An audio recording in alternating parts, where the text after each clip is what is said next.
మహానాడుతో కడప పోటెత్తింది. ఎక్కడ చూసినా జన సందోహమే. సుమారు 5 లక్షల మంది మహానాడు రెండవ రోజు ఈ కార్యక్రమానికి హాజరవడం జరిగింది.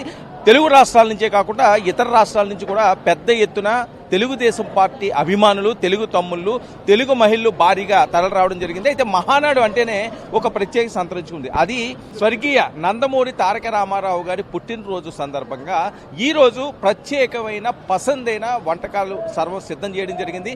సుమారు 5 లక్షల మందికి ఒకే చోట వంటకాలు సిద్ధం చేయడం అంటే అది సామాన్యమైన విషయం కాదు. అది కూడా వివిధ రకాల రుచులతో, నాన్ వెజ్ తినేవారికి నాన్ వెజ్, వెజిటేరియన్ తినేవారికి వెజిటేరియన్. మరొక వైపు తారక రామారావు గారికి ఎంతో ప్రీతిపాతమైన పాలు కూడా ప్రత్యేకంగా ఇక్కడ తయారు చేయడం జరుగుతుంది. ఒకసారిగా మనకు విజువల్ రూపంలో కూడా చూసుకోవచ్చు. ఎంతమంది, సుమారు 1000 నుంచి 2000 మంది ఇక్కడ ఈ వంటలు తయారీ చేస్తున్నారు. ఎక్కడ చూసినా సరే పెద్ద పెద్ద ఈ ఏవైతే ఉన్నాయో వీటికి సంబంధించి పూర్తి స్థాయిలో వంటనంది కూడా సిద్ధం చేయడం జరిగింది. తెల్లవారుజాముని 2 గంటల నుంచి కూడా ఇక్కడ వంటలు సిద్ధమవడం జరుగుతుంది. వివిధ ప్రాంతాల నుంచి వచ్చిన ప్రత్యేకమైన వంటకాలతోటి ఈ రుచికరమైన వంటకాలన్నీ కూడా సిద్ధం చేయడం జరుగుతుంది. మరి దీని ప్రత్యేకతలు ఏంటి, ఈ రోజు ఎన్టీ రామారావు గారు పుట్టినరోజు సందర్భంగా ఎలాంటి ప్రత్యేకమైన వంటకాలు తెలుగుదేశం శ్రేణులకి అందరికీ కూడా సిద్ధం చేశారన్నది విన్నాం. సార్ చెప్పండి, ఈ రోజు ప్రత్యేకంగా మహానాడు అంటేనే ఎన్టీ రామారావు గారు పుట్టినరోజు. ఎన్టీ రామారావు గారికి ఇష్టమైనవన్నీ కూడా పాలతాళీలతో సంబంధించి నాన్ వెజ్, ఇవన్నీ కూడా ఏర్పాటు చేయడం జరిగింది. సుమారు ఎంతమందికి వంటకాలు సిద్ధమైనవి? ఈరోజు మహానాడు రెండో రోజు ఘనమైన వాళ్ళ స్వర్గీయ నందమూరి తారక రామారావు గారు ఇవాళ పుట్టినరోజు. ఇవాళ వారికి ఇష్టమైన వంటకాలన్నీ కూడా సిద్ధం చేసి 5 లక్షల మందికి ఇవాళ ఏర్పాట్లు చేశాం. మేము పెడ నియోజకవర్గం కాయిది కృష్ణనగర్ నియోజకవర్గం వచ్చాం. మేము ఇక్కడికి ఫుడ్ కమిటీ కింద ఇన్ఛార్జ్ కింద ఉన్నాం. ఇక్కడ ఈరోజు అయితే దోసకాయ mutton, chicken fry, chicken curry, కోడిగుడ్డు, ఎగ్ ఫ్రై, అనేక రకాల ఓన్లీ 80. విసుగొచ్చేటప్పటికి మనకి గోంగూర పుల్ మేకర్, పప్పు, సాంబారు, పెరుగు, తర్వాత ఎన్టీ రామారావుకి ఇష్టమైనది ఉలవచారు, పెరుగు, ఇవన్నీ కూడా ఇవాళ భారీగా 5 లక్షల మందికి ఏర్పాటు చేస్తున్నాం. ఈరోజు చేసి ఈరోజు చూస్తున్నారు మీరంతా కూడా దాదాపు 5,000 మంది ఓన్లీ వంట మేస్తులు కానీ వంటలు కానీ 5,000 మంది వచ్చారు. అనేక రకాల టన్నులు మొత్తం పట్టుకొచ్చి ఈరోజు చేస్తున్నాం ఘనంగా. ఈరోజు రెండో రోజు కాబట్టి 5 లక్షల మందికి ఇవాళ నాన్ వెజ్ అన్ని రకాల పసంది విందులతో ఏర్పాటు చేసి ఘనంగా చేస్తున్నాం ఈరోజు. సో ఎన్ని గంటలకి ఇది వంటకాలు స్టార్ట్ అయింది? 5 లక్షల మందికి ఒకే చోట వంటకాలు చేయడం అంటే సామాన్యమైన విషయం కాదు. తెల్లవారుజామున 3 గంటలకు స్టార్ట్ చేసామండి. 1 by 1 అన్ని రకాలుగా మొత్తం ఒకటి బయట దూతుంది, అన్ని రెడీ అయిపోతున్నాయి. సో నిన్న కూడా ఇంతేనా? ఇలా ఎంతమందికి ప్రిపేర్ చేశారా? నిన్న కూడా సుమారుగా 4 లక్షల మంది పైన వచ్చారు. నిన్న కూడా పసంద విందులు 80 ఉంది, కాయగూరలు ఉన్నాయి, అనేక రకాలు మొత్తం 23 రకాలతో పసంద విందు పెట్టి నిన్న కూడా బాగా భారీతం చేశారు. అందరికి ఫుల్ హ్యాపీ. ఈ రోజు కూడా 5 లక్షల మందికి ఏర్పాటు చేస్తున్నాం. సో టన్నులు వెజిటబుల్స్ కానీ లేకపోతే నాన్ వెజ్లు కానీ తెప్పిస్తున్నారు ఇక్కడికి. మటన్ వచ్చేటప్పటికి 10 టన్నులు, చికెన్ వచ్చేటప్పటికి 20 టన్నులు, కాయగూరలు వచ్చేటప్పటికి 100 టన్నులతో ఏర్పాటు చేస్తున్నాం భారీగా, మన ఘనంగా గట్టిగా. ఆవకాయ పచ్చడి నూజివీడి నుంచి మామిడికాయ తెప్పించాం, పచ్చి ఆవకాయ. నెంబర్ 1 ఆవకాయ వాళ్ళ పచ్చడి. వాళ్ళ నూజివీడి నుంచి 5 లారీలు తెప్పించాం. ఓకే, ఇంకా ఏమైనా ప్రత్యేకతలు ఉన్నాయా? చెంచిగురు మామిడికాయ మొత్తం 2 రకాలతో ఘనంగా పెడుతున్నాం. అంటే ఓవరాల్ గా గతంలో జరిగిన మహానాడు, గతంలో తయారు చేసిన ఏ వంటకాలు అయితే ఈ వంటకాలు, దానికి ఈసారి అధికారంలో ఉండి తెలుగుదేశం పార్టీ చేస్తున్న ఈ మహానాడికి ఏమైనా డిఫరెన్స్ ఉందండి? ఇవి భిన్నంగా ఉన్నాయి. ఇవాళ పార్టీ అధికారంలోకి వచ్చింది కాబట్టి ఇవాళ మెనూ కూడా భారీగా మార్చారు. ఇవాళ కడపలో పెడతా కారణం ఏంటంటే రాయలసీమలో ఉన్న అభివృద్ధికి తెలుగు ఘనంగా పెట్టాము. ఇక్కడ కూడా ఏ విధమైన నిరుడు కన్నా ఈ సంవత్సరం ఇంకా అదనంగా వచ్చారు. ఎక్స్పెక్ట్ కూడా 10 లక్షల మంది పైన రేపు బహిరంగ సభకి 4 గంటల రేపు బహిరంగ సభ. రేపు కూడా దాదాపు 10 లక్షల మంది వంటలు చేపిస్తున్నాం. రేపు ఇప్పటికే ఇన్ని టన్నులు తీసుకొస్తున్నారంటే రేపు కూడా ఇన్ని ప్రత్యేకతలు ఉంటాయా? రేపు దీనికన్నా ఎక్కువ మెనూ. లాస్ట్ రోజు బహిరంగ సభ, రేపు భారీ ఎత్తున 10 లక్షల మంది ఎక్స్పెక్ట్ చేస్తున్నాం. దానికి కూడా అన్ని తగ్గట్టు ఏర్పాటు చేస్తున్నాం భారీగా. ఎలా సాధ్యం అవుతుందండి ఇంతమందిని ఒకే వేదిక దగ్గర తీసుకురావడమో లేకపోతే ఇన్ని వంటకాలు చేయడం అన్నది? ఓకే, జనాలు రావడం అన్నది ఖచ్చితంగా తెలుగుదేశం పార్టీ అనేసరికల్లా ప్రాణం పెట్టే కార్యకర్తలు ఉన్నారు కాబట్టి వాళ్ళు తరలి వస్తారు. కానీ ఇంతమందికి ప్రిపేర్ చేయడంలో ఏమైనా అపశృతులు ఏమైనా దొరుకుతున్నాయా? ఫుడ్ కమిటీలో మా ముఖ్యమంత్రి గారు చాలా క్షుణ్ణంగా కమిటీలు వేశారు. ఏ committee water committee, food committee, పెరుగు కమిటీ, అన్ని కాయగూరలు అన్ని రకాల కమిటీలు కేటాయించి ఆయన ఎప్పటికప్పుడు నెల నుంచి రివ్యూ చేసి ఎవరి సెక్షన్ వాళ్ళకి అప్పచెప్పారు. దీంట్లో ఏ విధమైన ఆటంకాలు లేవు, శుభ్రంగా హ్యాపీగా జరిగిపోతుంది. ఎక్కడ కూడా ఏది జరగలేదు అసలు, హ్యాపీ. సో ఫుడ్కి సంబంధించి ఎన్ని కమిటీలు వేశారండి? 5 కమిటీలు వేశారు. 5 కమిటీలు కూడా యాక్టివ్గా పనిచేస్తున్నాయి, డే అండ్ నైట్ పనిచేస్తున్నాయి. ఆల్రెడీ స్టోర్లో దాంట్లో దాదాపు 100 లారీ స్టాక్ పెట్టాం. 100 లారీ స్టాక్ పెట్టాం. సరుకులు. ఒకసారి అది కూడా ఒకసారి చూద్దాం. చాలా చాలా గొప్ప విషయం ఇదేంటంటే ఎవరు కూడా ఏ పార్టీ కూడా ఈ రకంగా ఇంటి ప్రత్యేకతలతో చేయడం అన్నది చాలా అరుదుగా లభిస్తున్న అంశం. ఒకసారి మనం ఇక్కడ చూడొచ్చు, కుమారు ఎకరాల పరిధిలోని ఈ వంటకాలు అమ్మడానికి చూడండి. ఇదిగో టన్నులు ఎక్కడైనా సరే కేజీల గురించి మనం మాట్లాడుతుంటాం, ఇక్కడ టన్నులు మీరు టమాటా చూసుకున్నా అన్ని టన్నులే ఉంటాయి. అలాగే మటన్ చూసుకున్నా, చికెన్ చూసుకున్నా, ఎగ్స్ చూసుకున్నా కొన్ని లక్షల ఎకరాలు కూడా ఇక్కడికి రప్పించడం జరుగుతుంది. ఏదైనప్పటికీ కూడా తెలుగుదేశం పార్టీ అంటేనే ఒక ప్రత్యేక సంతరించుకుంది. ఇక్కడ చూడండి, ఇక్కడ డంపు చేశారు టన్నులు. సామాన్యమైన విషయం కాదు. ఒకసారిగా ఇక్కడ మనం విజువల్ రూపంలో కూడా ఎక్స్క్లూజివ్గా చూడొచ్చు 99 టీవీలోని. టన్నులు తీసుకొచ్చి ఇక్కడ స్టోర్ చేస్తున్నారు. వీటితోటి ఇక్కడ ప్రత్యేకమైన వంటకాలను కూడా ఏర్పాటు చేయడం జరుగుతున్నది. ఒకసారిగా మనం విజువల్ రూపంలో కూడా ఒకసారిగా మనం ఇక్కడ చూడొచ్చు. ఎంతమందికి ఇన్ని ప్రత్యేకమైన వంటకాలు చేయడం అన్నది అది సామాన్యమైన అంశం అయితే కాదు. ఎంతో మంది శ్రమకి ఫలితం ఈరోజు ఒక రుచికరమైన వంటకాలన్నీ కూడా వచ్చిన తెలుగుదేశం శ్రేణులకి అందరికీ కూడా అందించే ప్రయత్నం చేస్తున్నారు. సార్ చెప్పండి, ఈ ప్రత్యేకతలు ఎలాంటి ప్రత్యేకతలు ఈ రోజు ఉన్నాయి?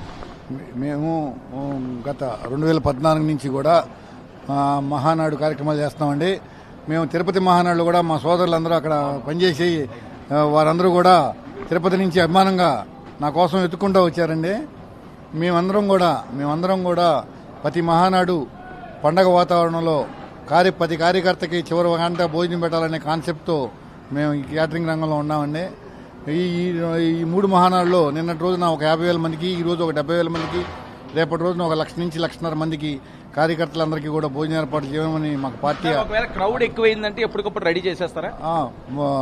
ఐటమ్స్ తగ్గించి అలా నిరంతరం వండుతూనే ఉంటారండి. ఏ డివిజన్కి ఆ డివిజన్ ఉన్నారండి. ఎవరు కూడా శ్రమ పడకుండా ఆ డివిజన్, రైస్ డివిజన్ ఉన్నారంటే ఒక 60 మంది పనిచేస్తూ ఉంటారు, వారు రైస్ వేస్తూ ఉంటారు. సాంబార్ డివిజన్ ఉందంటే వాళ్ళు సాంబార్ వేస్తూ ఉంటారు. అలా డివిజన్ల వారీగా ఉండటం వల్ల పని సులువుగా అవుతూ ఉంటుందండి. నిరంతరం కంటిన్యూషన్గా రాత్రి వరకు కూడా భోజనం లేదనకుండా పెడతానే ఉంటామండి. సో ఎన్ని రోజులు పెట్టి ప్రిపరేషన్ చేస్తున్నారండి? మేము గత 10 రోజుల నాడు ఒక 20 లారీలు వేసుకుని 1800 మంది పనివాళ్ళం ఇక్కడికి వచ్చి అహర్నిశలు అహోరాత్రులు శ్రమిస్తే కానీ ఈ 3 రోజుల మహాయజ్ఞం దాటదండి. ఇక్కడ ఈ 3 రోజుల మహాయజ్ఞానికి అందరూ మంత్రులు, ఎమ్మెల్యేలు, ఎంపీలు అందరూ ప్రతి ఒక్కళ్ళు నాది అని పనిచేయమట్టి ఈ యజ్ఞం నుంచి బయటపడతా ఉన్నాయి. ఇది అంతటి మహాయజ్ఞం ఇది. సార్, ప్రతి మహానాడు కూడా మిమ్మల్ని ప్రత్యేకంగా చూడడం జరుగుతుంది. ఏమనిపిస్తుంది సార్ ఇంతమందికి మీ చేతుల మీద? సరే, డబ్బులు అనే తర్వాత విషయం, మీరు ఎంత వచ్చిందో, లాభం వచ్చిందో, నష్టం అన్నది, కొన్ని లక్షల మందికి భోజనాలు పెట్టడం, భోజనాలు తయారు చేయడం అన్నది ఏ రకంగా అనిపిస్తుంది? ఏమండి, 83 నుంచి జెండా మోసిన కార్యకర్తలు అండి. ఎక్కడన్నా ఒక మంచి జరగాలి అనే కాన్సెప్టు మా తెలుగుదేశం పార్టీ యొక్క మొదటి సిద్ధాంతం అండి. ఆ సిద్ధాంతంలో మంచి చేసే మనుషుల్ని ముదాన వేసుకుని మేము జై అంటూ తిరగటం మా నైజం అండి. మా తెలుగుదేశం పార్టీ నమ్మిన సిద్ధాంతాలని అమలు పరుస్తూ ముందుకెళ్తుంది అనేది మా ప్రగాఢ వాంఛ అండి. ఆ వాంఛ ఇప్పుడు మొన్నటి 5 ఏళ్ల పాలన దొంగలందరినీ మీరందరూ చూశారు. అలాంటి దొంగలని తరిమి కొట్టి ఈ మొదటి పండుగ అన్నమాట. ఇది మళ్ళీ మొదటి పండుగ ఈ దొంగలను తరిమి కొట్టిన సందర్భంగా కాబట్టి మేము ఈ కార్యకర్తలకి భోజనం ఏర్పాట్లు చేయడం అనేది మా పూర్వజన్మ సుకృతం అండి.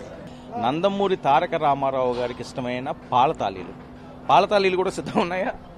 పాలతాళుకులు కొద్దిమందికి మేము ఆయన పేరు తలుచుకుని ఆ సందర్భం పోకుండా ఉండడం కోసం చేయడం, కానీ పాలతాళుకులు ఇంతమందికి చేయలేమని శ్రమ అది నొక్కి చేయడం అనేది కాన్సెప్టు తేలిగ్గా పని అవ్వాలండి. గంటల్లో అయిపోవాలి పెట్టాలి. అలాంటివన్నీ సెలెక్ట్ చేసుకుని మేము చేస్తున్నామండి. ఆయనకి మాత్రం స్వతహాగా ఎన్టీ రామారావు గారు జీవప్రియుడు. ఆయన తినాలి, ఎదుటి వాళ్ళందరినీ తినిపించాలి, అందరం ఆనంద డోలికల్లో ఉండాలనే సిద్ధాంతమే మా పార్టీ సిద్ధాంతం. మహానాడు అయినప్పుడు ఎన్టీ రామారావు గారితో కూడా మీరు దగ్గర సంబంధాలు ఉన్నాయి కాబట్టి ఆయన ఏం చెప్తుండేవారండి ఫుడ్కి సంబంధించి? అసలు ఆయన రూటే వేరండి. ఆయన రూటే సపరేట్. ఆయన అసలు ఈ రాష్ట్రంలో 83 పార్టీ వచ్చినాక దాకా పోలీసులకి నిక్కర్లు వేసుకుని తిరిగే వాళ్ళు బట్టలు కూడా ఉండేవి కావు అండి. పోలీస్ స్టేషన్లు ఉండేవి కావు, రిజిస్టర్ ఆఫీసులు ఉండేవి కావు, రోడ్లు ఉండేవి కావు, ఎలక్ట్రిసిటీ డిస్ట్రిబ్యూషన్ కరెక్ట్గా ఉండేది కాదు. అలాంటి వ్యవస్థలన్నీ కూడా పటిష్టం చేసి ఈ రాష్ట్రానికి పునాదులు వేసినది 83 నుంచేనని చెప్పి నేను బాగా నమ్మేవాళ్ళలో నేను ఒకడినండి. ఏమి బాగా ఇష్టం సార్ ఎన్టీ రామారావు గారికి? ఎక్కువ ఏమి ఇష్టం అండి ఎన్టీ రామారావు గారికి? ఆయన భోజన ప్రియుడు స్వతహాగా. ఆయన స్వీట్సే కాదు, పొద్దున్నే తెల్లారుజామున 5ంటికి లేచి యోగాలు చేసి ఆయన దినచర్య కార్యక్రమం మొదలుపెట్టి వెజ్ నాన్ వెజ్ కూడా తిని అంత పటిష్టంగా ఆయన సిద్ధాంతాలు టైమింగ్స్ అన్ని కూడా ఉన్నాయి. మహానాడులు మాత్రం 2014 నుంచే మొదలు పెట్టామని. సో సక్సెస్ఫుల్ గా సాగుతుంది, ఎటువంటి అపశృతులు లేవు కదా? ఏమి అసలు అట్లా అది 83లో పార్టీ కొబ్బరికాయ కొట్టినాటి నుంచి కూడా పార్టీకి తిరుగులేని నడకండి. దాంట్లో భాగంగా అసలు అపశృతి అనే మాట ఎరగరండి, పార్టీ అభిమానులు కూడా ఎరగరు. సో పసందైన భోజనం సిద్ధంగా ఉంది 3 రోజులకి. ఏం డౌట్ లేదండి, అసలు అన్ని ఏర్పాట్లు. ఇది ఒక అంశం అన్నది కాదండి, ఇవన్నీ కూడా టన్నుల్లోని, ఏవి కూడా మన కేజీల్లో మాట్లాడుకుంటుంటాం కానీ ఇక్కడ టన్నుల్లో స్వీట్లు అవనియండి, లేకపోతే హాట్లు అవనియండి, మరొక వైపు నాన్ వెజ్ అవనియండి, వెజ్ అవనియండి, అన్నీ కూడా ప్రత్యేకతలు. సుమారు 5,000 మంది ఇక్కడ దీంట్లో నిమగ్నమై ఉన్నారు. ఈ 3 రోజులు కూడా పూర్తి స్థాయిలో తెలుగుదేశం శ్రేణులందరికీ కూడా ఫుడ్ అందించే విధంగా సర్వం ఏర్పాట్లు చేయడం జరిగింది. మీరు చెప్పండి, మహానాడు అంటేనే ఒక ప్రత్యేకత. ఎన్టీఆర్ గారు పుట్టినరోజు ఒక వంతు అయితే కొన్ని వేల మందికి, కొన్ని లక్షల మందికి భోజనాలు ఏర్పాటు చేయడం, సో ఎలా అనిపిస్తుంది? మహానాడు అనేది పేద బడుగు బలహీన వర్గాలు అందరూ ఏ ఆశయంతో ఆనాడు నందమూరి తారక రామారావు గారు తెలుగుదేశం పార్టీని స్థాపించారో ఆయన పుట్టినరోజు ప్రతి ఒక్కరూ సంపృష్టమైన భోజనం చేసుకొని ప్రతి ఒక్కరూ భోంచేసి పోవాలనేది ఆయన సిద్ధాంతం. కొన్ని వేల మందికి భోజనాలు పెట్టి మహానాడు కార్యక్రమం ప్రతి ఒక్కరూ జయప్రదం చేస్తారు. పాల తేలికలంటే ఎన్టీఆర్ గారికి చాలా ఇష్టం. ఆయనకు ఈ రోజు అందరికీ మనతో చింతమనేని ప్రభాకర్ గారు ఉన్నారు. ప్రభాకర్ గారు చెప్పండి, మహానాడు 2వ రోజు ఎన్టీఆర్ గారి జన్మదిన సందర్భంగా ఎలాంటి ప్రత్యేకమైన వంటలు ఏర్పాట్లు చేస్తారు? అన్ని ప్రత్యేకంగానే చేస్తున్నాం. ప్రతి కార్యకర్త, నాయకుడు ఎవరైతే మహానాడుకి తెలుగుదేశం పార్టీ సానుభూతి పరులు వస్తారో వాళ్ళందరినీ హుషారు చేయడం కోసం ఏం పెట్టాలో అవన్నీ పెట్టాం. అవన్నీ కూడా పెట్టే పనిలో ఉన్నాం. సార్, గతంలో మహానాడికి ఈసారి అధికారంలో ఉన్న మహానాడికి ఏమైనా ప్రత్యేకత ఏమైనా కనిపిస్తుంది? ఇప్పుడు అధికారంలో ఉన్న కూటమి మహానాడికి ఇప్పుడు జోష్ ఎక్కువ ఉంది కాబట్టి ఇంకా ఎక్కువగా ఏర్పాట్లు చేయాల్సి వస్తుంది. తప్పకుండా చేస్తాం. సో లక్షలాది మందికి ఎటువంటి చేసాం, ఇప్పుడు గెలిచినటువంటి ఆనందంతో చేస్తాం. లక్షలాది మందికి ఎటువంటి ఇబ్బంది లేకుండా పూర్తి స్థాయిలో అన్ని ఏర్పాట్లు చేయడానికి సిద్ధంగా ఉన్నాం. చేసి తీరుతాం. ఇది ఏదైతే మహానాడికి సంబంధించి సర్వం సిద్ధమైంది. 3 రోజుల పండగ ఇది. అంటే ఏ పార్టీ కూడా ఎప్పుడూ కూడా చేయలేనటువంటి ఒక ప్రత్యేకమైన ఏర్పాట్లన్నీ ఇక్కడ జరుగుతూ ఉంటాయి. లక్షలాది మంది తరలివలసిన జరుగుతుంది. ఇప్పటి వరకు ఎంతమందికి వంటకాలన్నీ సిద్ధం చేయించండి? 3 రోజులు సుమారు 4 నుంచి 5 లక్షల మందికి వంటకాలు అంటున్నారు సార్. రేపు అచ్చంగానే రేపు ఫైనల్ డే రోజుని 5 లక్షల మంది జనాభాకి ఫుడ్కి ఏర్పాట్లు చేస్తున్నారు. ఈ 2 రోజులు పొద్దున్న సాయంత్రం మాకు దగ్గరగా 80,000 నుంచి 1,00,000, పొద్దున్న సాయంత్రం 80,000 నుంచి 1,00,000 మందికి ఎవ్రీడేకి ఫుడ్కి అరేంజ్ చేస్తున్నాం. ఈరోజు మాకు ఎన్టీ రామారావు గారిది పుట్టినరోజు సందర్భంగా మాకు ఇవాళ కడపలో అంటే మారుమూల అన్నారు కానీ కడపలో విశేషంగా మాకు అశేష జనం రావటం, మాకు ఎక్కడ కూడా వర్షం కూడా రాకుండా మాకు దేవుడు కరుణించినట్టు కూడా చాలా కూల్గా హ్యాపీగా ఉంది. అవును సార్, ఇది మేము విశాఖపట్నం నుంచి వచ్చాం. మేము అనుకున్నాం అంటే అబ్బాయి కడప ఎండలు అన్నారు. ఇక్కడికి వస్తే చాలా కూల్గా ఏదో ఒక ఊటీ వెళ్ళినట్టు సరదాగా కాలక్షేపం చేసేలాగుంది. ఇవాళ ఇక్కడ వెదర్ కూడా అనుకూలిస్తుంది, మాకు ప్రకృతి సహకరిస్తుంది. ఇవాళ ఇంత ఆహ్లాదకరమైన ఎన్టీ రామారావు గారి పుట్టినరోజుని మేము జయంతి బాగా జరుపుకోవడానికి ఎంతో ఉత్సాహంగా ఉన్నాం. అందరికీ నాటుకోడితోటి కోడి కూర, మటన్ కూర తోటి అందరికీ అందుబాటులో పెట్టడానికి మేము సాయశక్తులా కృషి చేస్తూ అందరికీ అందుబాటులో ఉంచుతున్నాం సార్. ఇది ఇక్కడ ప్రత్యేకతలు. మహానాడు అంటేనే పసందైన విందు, అది కూడా లక్షలాది మందికి ఇవ్వడం అన్నది సామాన్యమైన విషయం కాదు. ఈ 3 రోజులు కలిపి సుమారు 10 లక్షల మందికి ప్రత్యేకమైన వంటకాలతోటి పసందైన భోజనాన్ని అందించడం జరుగుతుంది. ఎన్టీఆర్ గారు పుట్టినరోజు సందర్భంగా పాల తాళీలతో సహా ఆయనకి ఇష్టమైన వంటకాలతో పాటుగా ఇక్కడికి వచ్చిన వాళ్ళందరికీ కూడా ప్రత్యేకమైన రుచులతోటి, వెజ్ నాన్ వెజ్ తోటి ప్రత్యేకమైన స్వీట్లు వివిధ ప్రాంతాల నుంచి తెప్పించడం జరిగింది. ఏదైనప్పటికీ కూడా మహానాడు అంటేనే ఒక పండగ వాతావరణం. ఇంకా మహానాడికి వచ్చిన వాళ్ళందరూ కూడా ఈ ప్రత్యేకమైన వంటకాలన్నింటినీ కూడా పూర్తి స్థాయిలో ఆస్వాదించి ఒక పండగ వాతావరణాన్ని, ఒక కుటుంబ నేపథ్యంలో జరిగిన ఇలాంటి ఒక సంబరాన్ని అంటే అంబరాలతో వాళ్ళందరూ కూడా తమదైన శైలిలో ఆనందకరమైన మహానాడుని హ్యాపీగా జరుపుకుంటున్నారు. కెమెరామెన్ సునీల్తో వర్మ, మహానాడు వేదిక నుంచి.